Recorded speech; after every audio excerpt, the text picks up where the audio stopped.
Welcome back to my video.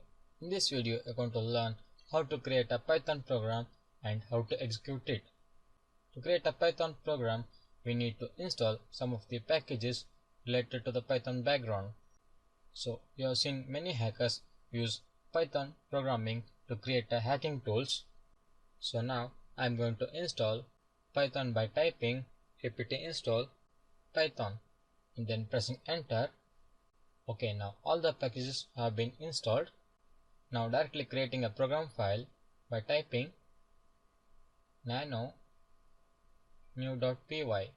Okay, now here we are in the text editor. Now typing print opening and closing brackets.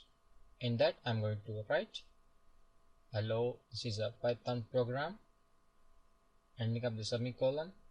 Next, I equal to 100, j equal to 200, print I plus j.